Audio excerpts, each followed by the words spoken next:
Part 1. The Predators Patrol. The Kingdom of Oakridge.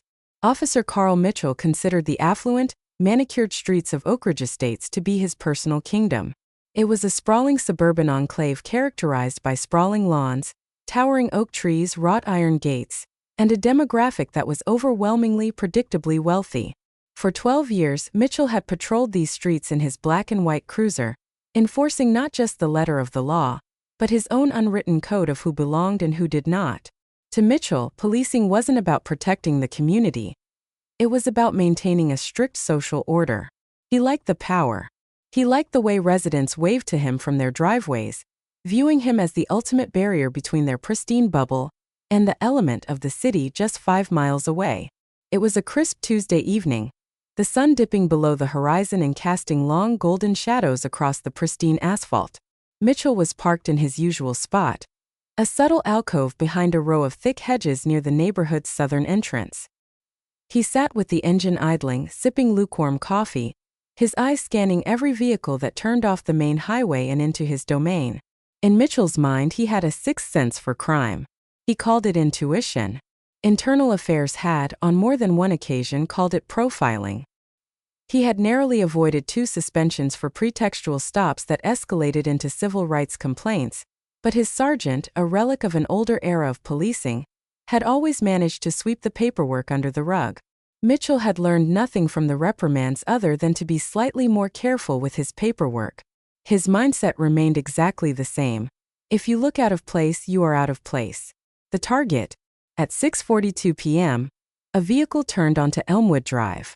It was a flawless midnight blue 2025 Mercedes-Benz S-Class. The car itself was not unusual for Oakridge. Plenty of CEOs and tech executives lived here. What caught Mitchell's attention was the driver. As the Mercedes glided past the gap in the hedges, the glow of a streetlight briefly illuminated the interior. The driver was a black man in his late 40s or early 50s. He was dressed in a crisp white dress shirt and a dark tie, driving precisely the speed limit, his hands at the 10 and 2 positions on the steering wheel. Mitchell's grip on his steering wheel tightened. He leaned forward, squinting through the windshield. Who is this guy? Mitchell thought, his pulse ticking upward with a familiar, predatory thrill. He didn't recognize the car. He knew the faces of the few wealthy minority families who lived in Oakridge. This man was not one of them. To Mitchell, a black man driving a $100,000 luxury car in this neighborhood at dusk meant one of 2 things. The car was stolen, or he was scoping out houses. It didn't matter that the man was impeccably dressed. It didn't matter that he was obeying every traffic law. Mitchell's ingrained prejudice instantly overrode any logic. Not in my town, Mitchell muttered to himself. He threw the cruiser into drive, pulling out from behind the hedges, and accelerated. The pretext. Mitchell tailed the Mercedes for 3 blocks. He was looking for any excuse, a failure to signal, a tire touching the yellow line, a rolling stop. But the driver of the Mercedes was flawless. He navigated the winding suburban streets with perfect precision, signaling well in advance of every turn, stopping completely behind the thick white lines of the stop signs. The perfection only irritated Mitchell further. He's driving too carefully, Mitchell reasoned to himself, twisting the narrative to fit his bias. He knows a cop is behind him. He's hiding something. Mitchell glanced at his dashboard computer. He could run the plates, but he didn't want to wait. He wanted the confrontation. He wanted to assert dominance. He decided the tint on the Mercedes' rear windows looked a shade too dark. A classic unprovable pretext for a stop. Mitchell reached up and flicked the switch. The overhead light bar erupted in a blinding strobe of red and blue, reflecting intensely off the polished trunk of the Mercedes. The siren gave a short, aggressive whoop. Immediately, the driver of the Mercedes engaged his right turn signal. He didn't slam on the brakes or panic. He smoothly, calmly pulled the heavy luxury vehicle over to the shoulder, shifting it into park under the glow of a street lamp. Mitchell parked his cruiser at a sharp angle behind the Mercedes, a tactical positioning designed to shield him from traffic, though the street was entirely empty. He unclipped the retention strap on his holster, a completely unnecessary escalation of force, and stepped out of the vehicle. The approach. The evening air was silent, save for the low, powerful hum of the Mercedes engine. Mitchell walked with a wide, swaggering stance. He placed his right hand resting heavily on the butt of his sidearm, a deliberate intimidation tactic. As he approached the rear of the vehicle, he slapped his palm hard against the trunk of the Mercedes, leaving a greasy handprint on the pristine paint. It was an old cop trick to leave fingerprints on a car in case it fled, but Mitchell did it mostly to establish disrespect. He stepped up to the driver's side window. It was already rolled down. The man sitting in the driver's seat did not look at Mitchell right away. He was finishing a task on the center console, pressing a button to end a hands-free Bluetooth call. The interior of the car smelled of expensive leather and faint, high-end cologne. "Evening," Mitchell barked, his voice laced with aggressive authority. He shined his heavy Maglite flashlight directly into the driver's face, despite the ambient light from the street lamp being more than sufficient. The driver didn't flinch. He slowly turned his head and looked directly into the blinding beam of the flashlight. "Good evening, officer," the man said. His voice was deep, resonant, and entirely devoid of fear. It was a voice accustomed to commanding rooms. "Is there a reason you have a tactical flashlight pointed at my retinas?" Mitchell bristled. People in his town usually cowered, apologized, or stuttered when he pulled them over. They didn't question his methods. "I'll ask the questions here, buddy," Mitchell snapped, lowering the flashlight just a fraction, but keeping the beam obnoxiously close to the man's face. "Do you know why I pulled you over?" "I couldn't possibly guess," the man replied smoothly, his hands resting clearly and openly on the steering wheel. "I was maintaining the speed limit of 25 miles per hour. I signaled at the intersection of Oak and Elm.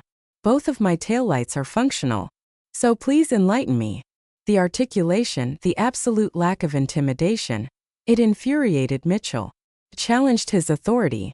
"Your window tint," Mitchell lied, leaning down, invading the driver's personal space, "looks illegally dark. And you were driving suspiciously, scoping out the neighborhood." The man raised a single, well-groomed eyebrow. "Driving suspiciously? That is a fascinating legal standard, officer. I wasn't aware scoping was a moving violation in this jurisdiction." "Listen to me, smartass," Mitchell snarled, dropping the thin veneer of professionalism. He leaned closer to the window. "I don't know who you think you are, or whose car you're driving, but in this town you show respect. License, registration, and proof of insurance. Now, and keep your hands where I can see them." The calm before the storm.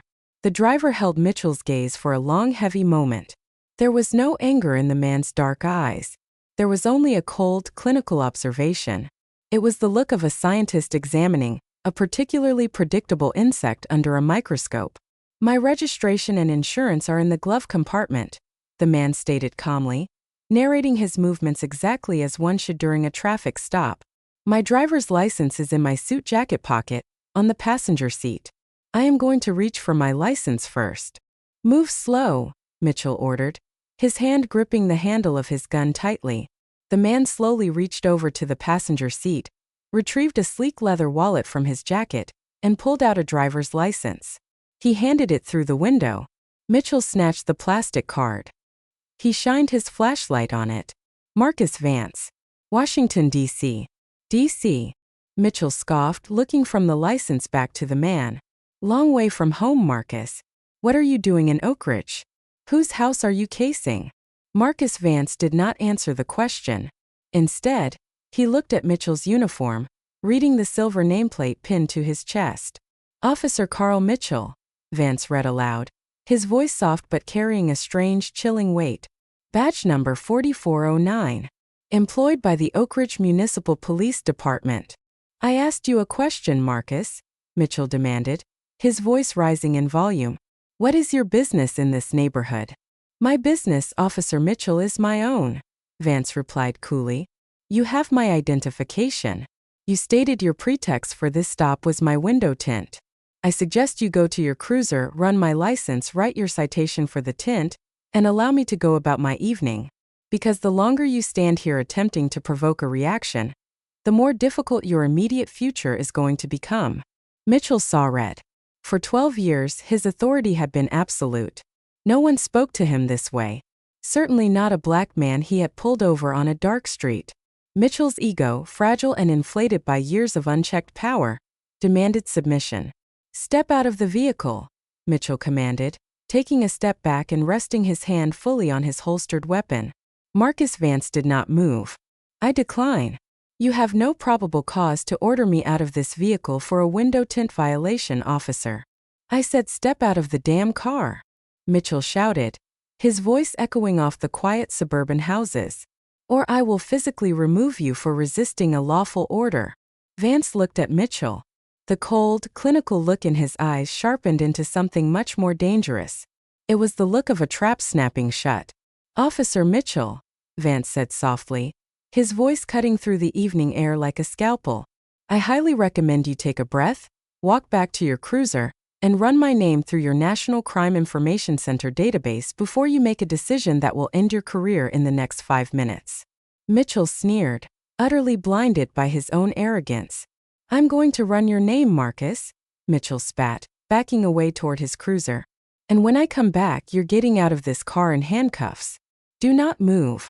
Mitchell turned and marched back to his cruiser, completely unaware that he had just stepped onto a landmine, and the timer was rapidly ticking down to 0. Part 2, the digital guillotine. The echo chamber of arrogance. Officer Carl Mitchell stomped back to his black and white cruiser, his heavy boots striking the asphalt with deliberate, angry force. The night air had cooled significantly, but Mitchell's blood was boiling. He could feel the pulse hammering in his temples, a toxic cocktail of adrenaline and wounded pride. How dare he? How dare this man? A stranger in his town, on his streets. Look at him with such utter condescension. Mitchell yanked the driver's side door of his cruiser open, slid behind the steering wheel, and slammed the door shut. The cabin of the Ford Explorer was familiar territory. It smelled of stale coffee, heavily starched polyester, and the faint metallic tang of his shotgun locked in the center rack. This was his command center. From this seat he had ruined lives, seized property, and enforced his will for over a decade. He snatched the radio mic from his shoulder epaulette. "Dispatch, this is Unit 4 Bravo. I'm on a traffic stop, Elmwood Drive, half a mile from the South Gate. Occupied one time. Run a 27 and 29 on a Marcus Vance out of D.C. Copy for Bravo," the dispatcher's bored, static-laced voice replied. "Stand by." Mitchell didn't wait for dispatch. He wanted to see the rap sheet himself. He wanted to find the outstanding warrant, the suspended license, the unpaid child support. Something, anything that would give him the legal justification to drag Marcus Vance out of that $100,000 Mercedes and press his face into the cold pavement. He swiveled the Panasonic Toughbook Mobile Data Terminal, MDT, toward him. The screen cast a pale bluish-white glow over his angry features. His thick fingers hovered over the heavy, rubberized keyboard. He typed in the name Vance Marcus. He inputted the driver's license number exactly as it appeared on the card. "Let's see what you're hiding, Marcus," Mitchell muttered to himself, a cruel smile playing at the corners of his mouth. He hit enter. The red banner. Usually, the system took about 3 to 5 seconds to query the National Crime Information Center, NCIC, and the state databases. It would return a standard gray and white screen detailing the subject's driving history, vehicle registration, and any criminal flags. This time the system took 7 seconds. Then the screen didn't go gray. It went black. Mitchell frowned, leaning closer to the monitor. He thought the Toughbook had frozen or lost its cellular connection. He reached out to tap the screen, but before his finger could make contact, the display flashed violently. A solid, bright crimson banner appeared across the top of the screen. Mitchell had been a cop for 12 years.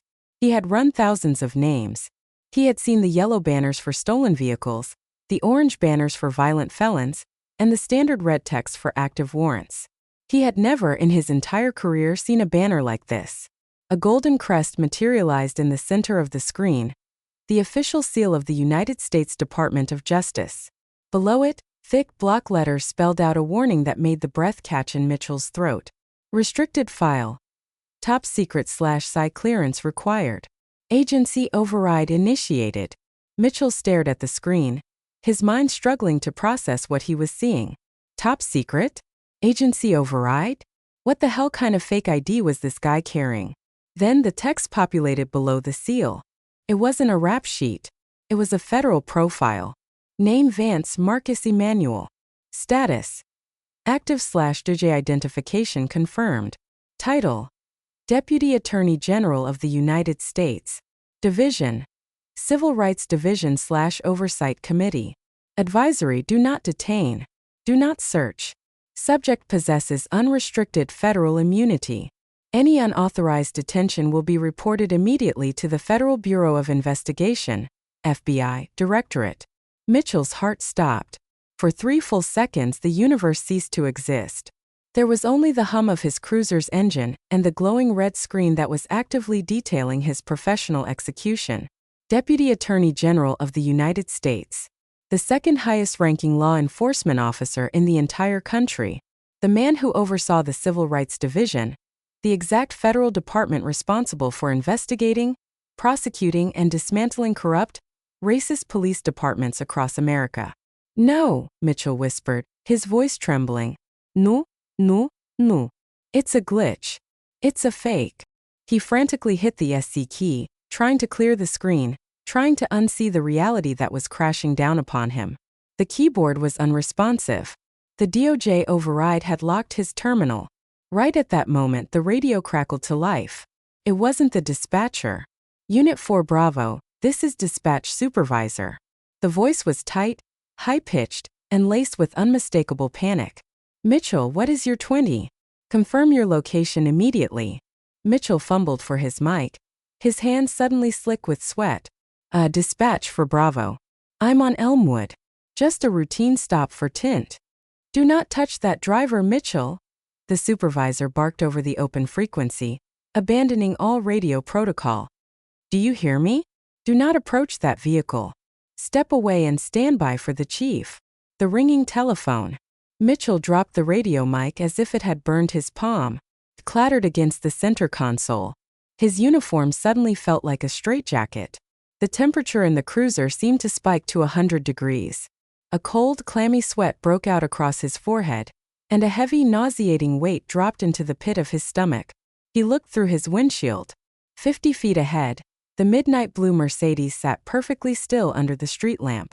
The red and blue lights of Mitchell's cruiser washed over the vehicle, illuminating the license plate he had ignored in his rush to profile the driver. He squinted, looking at the small, subtle frame around the plate. It wasn't a standard civilian frame. It had a tiny, almost imperceptible federal barcode sticker in the upper right corner. The kind used by the Secret Service and Federal Executive Protection Details to bypass toll scanners and security gates in D.C. He had pulled over the Deputy Attorney General. He had slammed his hand on the man's trunk. He had shined a tactical flashlight into his eyes. He had threatened to drag him out of the car. Mitchell's personal cell phone, resting in the cup holder, suddenly erupted in a shrill, jarring ringtone. He jumped in his seat, his elbow knocking his coffee cup over, spilling lukewarm brown liquid across his lap. He didn't even feel it. He looked at the caller ID. Chief Roberts. Chief Roberts never called patrolmen directly. If a patrolman screwed up, the sergeant handled it. If a patrolman screwed up badly, the lieutenant handled it. For the chief of police to call a patrol officer's personal cell phone at 6:50 p.m.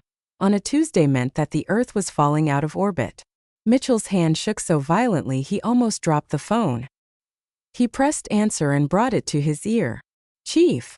Mitchell managed to croak, his mouth as dry as sand. "Mitchell, you absolute monumental idiot." Chief Roberts' voice was a deadly, terrifying hiss. He wasn't yelling. He was speaking with the constrained fury of a man who was watching his entire career burn to the ground. "I just got a phone call on my private home line from the special agent in charge of the FBI's regional field office. Do you want to know what he said to me?" Mitchell swallowed hard. He couldn't speak.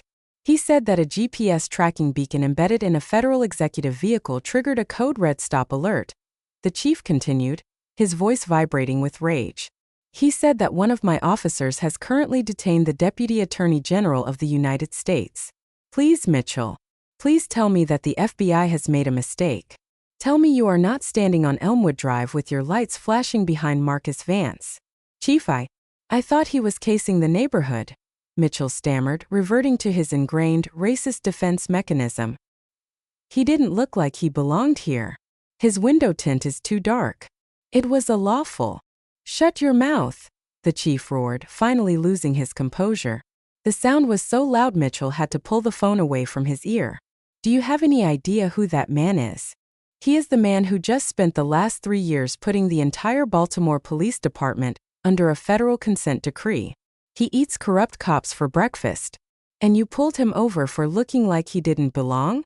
I can fix it, Chief, Mitchell pleaded, his chest heaving as the panic truly took hold. I'll just let him go with a warning. I'll apologize. You don't understand, Carl, the chief said, his voice dropping back down to a terrifying whisper. You can't fix this. I can't fix this. You just handed the Department of Justice a silver platter. They have been looking for an excuse to audit this department's racial profiling complaints for 2 years. You just gave the head of the Civil Rights Division a first-hand demonstration. Chief, please. Are you wearing your body camera, Mitchell? The chief asked sharply. Mitchell looked down at his chest. The black square of his Axon body camera was there. The lens was dark. He hadn't double-tapped the center button to activate it. He never turned it on when he planned to harass someone. No, sir. It's off. Turn it on right now, the chief ordered. Because Vance's vehicle is a federal armor transport. It is equipped with front, rear, and interior 4K audio and video recording. It streams directly to a secure DOJ server. Whatever you said to him, whatever you did, they already have it. Now you are going to get out of your car. You are going to walk up to his window. You are going to return his identification. And you are going to respectfully ask if you can do anything else for him. Then you are going to drive back to the precinct and hand your badge to the desk sergeant. The line went dead. The walk of the condemned. Mitchell sat in the driver's seat for what felt like an eternity. The red and blue lights of his light bar continued to flash, turning the pristine suburban street into a disco of his own demise. He was breathing heavily, short, shallow gasps. His career was over. His pension was likely gone. Depending on how Vance interpreted Mitchell's threat to drag him out of the car, he could be facing federal civil rights charges. The power he had wielded like a club for 12 years had evaporated in less than 5 minutes. He reached down with a trembling finger and double-tapped his body camera. It beeped twice, a small red ring illuminating to show it was recording. He pushed the door open. His legs felt like they were made of lead. As he stepped out into the cool evening air, the suburban street felt entirely different. It was no longer his kingdom. It was a courtroom, and he was the accused walking to the gallows. He began the walk back to the Mercedes. It was only 50 feet, but it felt like 50 miles. His swagger was gone. His hand was nowhere near his weapon. He walked with his shoulders slumped, his eyes fixed on the pavement, clutching Marcus Vance's driver's license in his sweaty palm. As he approached the driver's side window, he could see Vance sitting exactly as he had left him, calm, unbothered, his hands resting lightly on the steering wheel. Mitchell stopped at the window. He didn't use his flashlight. He didn't lean in. He stood straight, like a subordinate reporting to a general. Marcus Vance slowly turned his head. The interior dash lights cast a soft glow on his face. He looked at Mitchell's pale, sweating face, and then he looked down at Mitchell's chest, noticing the blinking red light of the body camera that had magically been activated. A small, knowing smile touched the corners of Vance's mouth. I see you ran my name, Officer Mitchell, Vance said softly. And I see you remembered to turn on your camera. How incredibly convenient. Mitchell opened his mouth to speak, but his voice completely failed him. Part 3. The anatomy of consequence. The apology that came too late. Officer Carl Mitchell stood frozen beside the driver's side door of the midnight blue Mercedes. The cool evening breeze of Oak Ridge Estates, which usually felt crisp and invigorating, now felt like ice water running down his spine. He extended a trembling hand, offering the driver's license back through the open window. Mr. Vance, sir, Mitchell stammered, his voice cracking. It was a pathetic, hollow sound, completely devoid of the booming, aggressive authority he had projected just 5 minutes prior. I ran your information. There seems to have been a misunderstanding. Marcus Vance did not reach for the license. He sat perfectly still, his posture impeccable, the faint illumination from the dashboard casting sharp, unforgiving shadows across his face. He looked at Mitchell's outstretched, shaking hand, and then slowly raised his gaze to meet Mitchell's panicked, bloodshot eyes. A misunderstanding, Vance repeated softly. The timbre of his voice was calm, conversational, and utterly terrifying. Is that what we are calling it, Officer Mitchell? A misunderstanding? Yes, sir. My apologies. The window tint from a distance. It looked darker than the legal limit. A trick of the light, I suppose. You're free to go. Have a good evening. Mitchell practically pleaded, trying to thrust the license closer to Vance's chest. He just wanted the man to take it. He wanted to get back in his cruiser, drive away, and pretend none of this was happening. Vance ignored the card. He unclasped his hands from the steering wheel and casually rested his left elbow on the door frame. I am a man who deals in the precision of language, officer, Vance said, leaning slightly closer.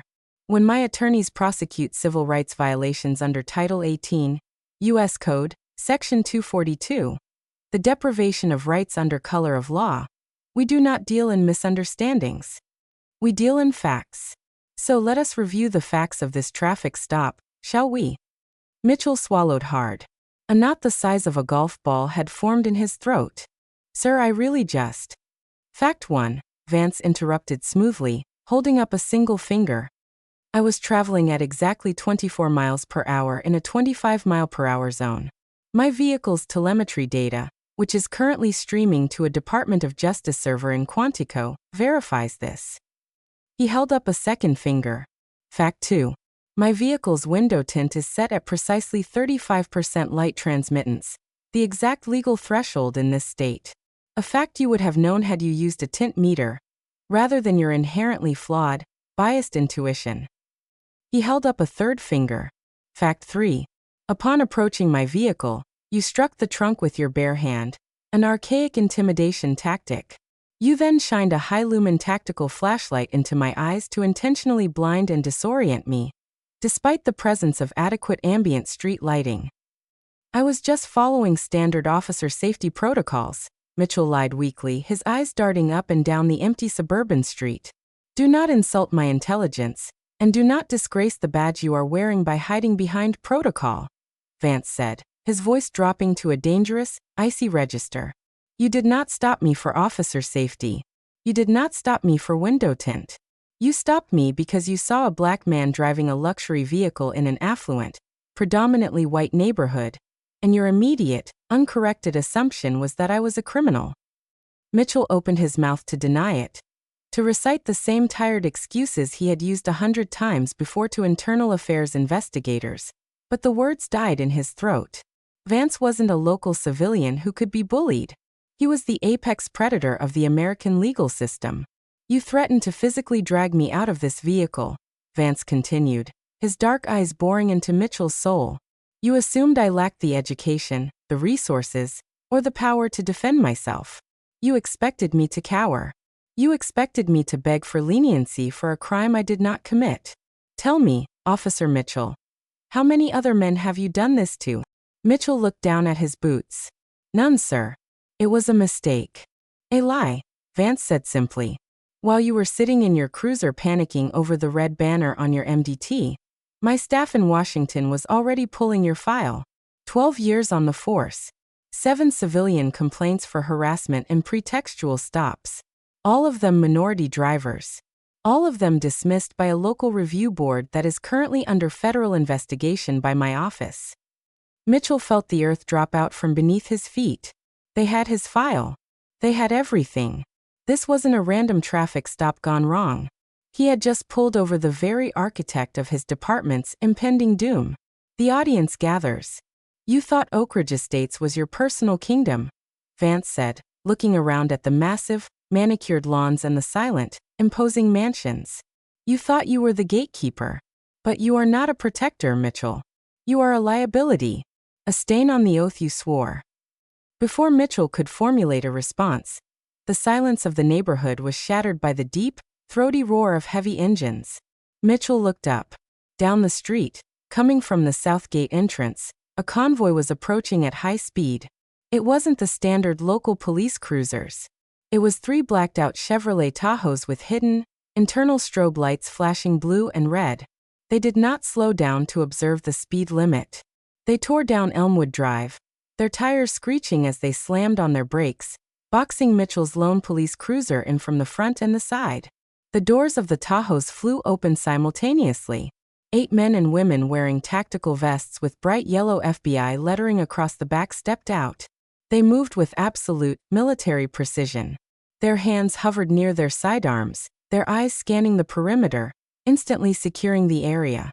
Behind the FBI Tahoes, a white unmarked Ford Explorer with municipal plates pulled up. Mitchell felt his stomach heave. The doors of the unmarked Explorer opened, and Chief Roberts stepped out. The chief was usually a composed, politically savvy man who always looked perfectly put together. Right now, his face was the color of chalk, his tie was loose, and he looked like a man walking to his own execution. The commotion had not gone unnoticed by the residents of Oakridge Estates. The flashing lights and screeching tires had drawn them out. Front doors began to open. Wealthy homeowners, clutching glasses of wine or wrapped in expensive cardigans, stepped onto their porches and down their driveways. The very people Mitchell thought he was protecting, the people whose approval he craved, who he thought viewed him as a hero, were now watching him be surrounded by federal agents. "Oh God," Mitchell whimpered, taking a step back from the Mercedes. He was holding Vance's license so tightly the plastic was bending. The special agent in charge of the FBI field office, a tall, severe-looking woman, walked straight past Mitchell without even acknowledging his existence. She approached the driver's side of the Mercedes. "Mr. Deputy Attorney General," the agent said, her voice carrying a deep respect. "Are you unharmed, sir?" The tracking beacon flagged an unauthorized detention. "I am perfectly fine, Agent Carter," Vance replied smoothly, finally accepting his driver's license from Mitchell's trembling, frozen hand. "Though I am afraid Officer Mitchell here has had a severe lapse in judgment regarding constitutional policing." Chief Roberts practically jogged up to the vehicle, out of breath and sweating profusely. He ignored Mitchell completely and leaned toward the window. "Mr. Vance, sir, I cannot begin to express how profoundly sorry the department is for this atrocity," Chief Roberts stammered, bowing his head in an attitude of complete subservience. "This officer's actions do not reflect the values of the Oakridge Police Department." Vance looked at the chief. The clinical, detached observation was gone, replaced by the crushing weight of federal authority. "Save the prepared PR statements for the press conference, Chief Roberts," Vance said, his voice echoing loudly enough for the gathering neighborhood residents to hear. "I have read the data on your department. Your officers stop minority drivers at a rate 400% higher than white drivers in this zip code. This officer's actions do not reflect a few bad apples, Chief. They reflect a rotten orchard. An orchard you have been tasked with managing." Chief Roberts looked as though he might physically be sick right there on the asphalt. The stripping of the crown. Vance turned his attention back to Mitchell, who was standing paralyzed between the chief, the FBI agents, and the glaring audience of wealthy onlookers. "Officer Mitchell," Vance said, his voice cutting through the chaotic hum of the idling engines and police radios. Mitchell flinched. "Yes, sir. You demanded respect," Vance stated. "You demanded submission. You weaponized the authority granted to you by the state to terrorize citizens who do not fit your archaic, bigoted worldview. You believe that the badge on your chest makes you a king in this neighborhood." Vance paused, letting the words hang in the cool night air. The wealthy residents of Oakridge watched in stunned silence, whispering among themselves, pulling their phones out to record the spectacle. "But you forgot one fundamental truth about this country, Carl," Vance continued softly. "No one is above the law. Not me. Not the chief. And certainly not you." Vance looked up at Chief Roberts. "Chief, if this man is still wearing a badge, carrying a weapon, or employed by your municipality by 9 a.m. tomorrow morning, my first official act of the day will be to sign a federal mandate seizing operational control of your entire police department. Do I make myself perfectly clear?" Chief Roberts didn't hesitate for a microsecond. He turned to Mitchell. All the anger, all the panic he had felt in his cruiser boiled over into a singular, decisive action. "Mitchell," the chief barked, holding out his hand. His voice rang out across Elmwood Drive. "Your badge and your weapon. Right now." Mitchell stared at the chief. His brain short-circuited. Chief, wait. We have a union rep. We have due process. You can't just fire me on the side of the road. I am not firing you, Carl. I am suspending you without pay pending a federal civil rights investigation, which you are going to lose. The chief roared, stepping closer, his face inches from Mitchell's. You just threatened a top DOJ official on a recorded dash cam and body cam. Take off your gun belt and give me your badge, or I will have these FBI agents arrest you for assault under color of law right this second. Do it. The words hit Mitchell like a physical blow. The absolute finality of it. With trembling, clumsy fingers, Mitchell reached down to his duty belt. The heavy leather rig, which had always felt like an extension of his own body, now felt like a chain. He unbuckled it, the heavy metal of his sidearm, taser, and handcuffs clattering slightly as he handed the entire belt to the chief. Then he reached up to his chest. He unpinned the silver shield. Badge 4409. The symbol of his power. The shield he had used to terrorize the marginalized and impress the wealthy. He dropped it into the chief's open palm. Your cruiser keys, the chief demanded. Mitchell reached into his pocket and handed them over. Agent Carter, Vance said, his voice calm and authoritative from the driver's seat. Please ensure Mr. Mitchell finds a safe ride home. He no longer possesses a police vehicle. With pleasure, sir, the FBI agent replied, signaling to two of her tactical agents. They stepped forward and flanked Mitchell, not handcuffing him, but standing uncomfortably close, boxing him in like a common suspect. Vance pressed the button to roll his window up. Before the glass fully sealed, he looked at Mitchell one last time. You wanted to know my business in this neighborhood, Mr. Mitchell, Vance said softly. I was on my way to have dinner with Federal Judge Thomas Wright, who lives 3 blocks from here. We were going to discuss the final stages of the federal oversight decree for your police department. I believe you just gave us an excellent opening topic. The window sealed with a soft thud.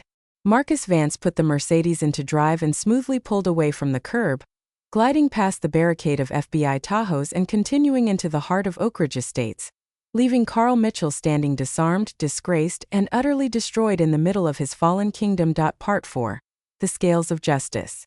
The Walk of Shame. The midnight blue Mercedes disappeared around the bend of Elmwood Drive, its taillights fading into the manicured darkness of Oak Ridge Estates. But the silence it left behind was immediately filled by the frantic, buzzing whispers of the wealthy residents who had gathered on their sprawling lawns.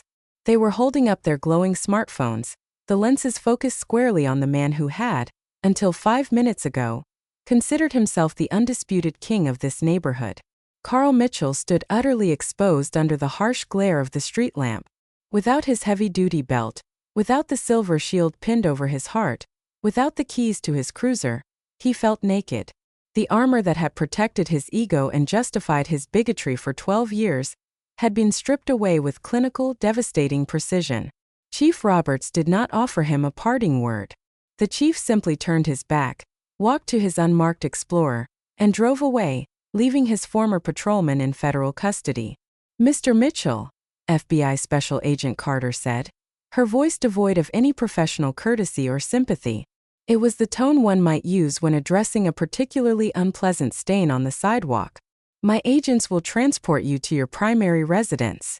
You are not under arrest at this exact moment. However, I highly advise you not to leave the jurisdiction. Do you understand? Mitchell could only nod dumbly. His throat was completely parched. Walk, she commanded, gesturing toward one of the idling black Tahoes. Mitchell took his first step, and the reality of his humiliation set in. As he walked past the crowd of Oak Ridge residents, the people who usually waved at him and brought him coffee during the holidays, he saw only disgust. Unbelievable. A woman in a cashmere sweater muttered loudly to her husband as Mitchell passed. Targeting people in our neighborhood. How embarrassing for the city. I always knew there was something off about him. A man in a golf polo added, holding his phone up to record Mitchell's disgraced exit. Total thug with a badge. Mitchell wanted to scream at them. He wanted to tell them that he was doing this for them, keeping their property values high, keeping the element out. But he kept his mouth shut. The crushing weight of federal oversight was a muzzle he couldn't break. He was placed in the back of the FBI Tahoe. There was no cage, but the doors were locked from the outside. Two silent, stone-faced federal agents sat in the front. They didn't turn on the radio. They didn't make small talk. The 30-minute drive to Mitchell's modest apartment on the outskirts of the city was conducted in a suffocating funeral silence. When they arrived, the agents simply unlocked the door. Mitchell climbed out, his legs shaking.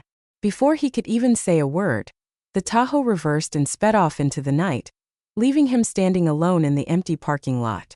Mitchell walked into his apartment, locked the deadbolt, and collapsed onto his cheap sofa. He didn't turn on the lights. He sat in the dark, his hands trembling, staring at the blank screen of his television. It was a nightmare, he tried to tell himself. The union will fix it. They always fix it. It was just a traffic stop. But deep down in the cold, rational center of his brain, Mitchell knew the truth. Marcus Vance wasn't a local civilian who could be intimidated into dropping a complaint. He was the Deputy Attorney General. He was the system itself. And Mitchell had just challenged the system to a war he could never ever win. The morning avalanche. Mitchell didn't sleep. He spent the entire night pacing his small living room, drinking stale coffee, and obsessively checking his phone. At 6 a.m., the first domino fell. His phone buzzed. It was a text message from his police union representative, a man who had successfully defended Mitchell against 3 separate racial profiling complaints in the past. The text was brief and terrifyingly formal. Carl, the union executive board held an emergency meeting at 4 a.m. Due to the involvement of the DOJ and the undeniable nature of the dashcam/bodycam footage, the Fraternal Order cannot provide legal representation for you in this matter. Do not contact this number again.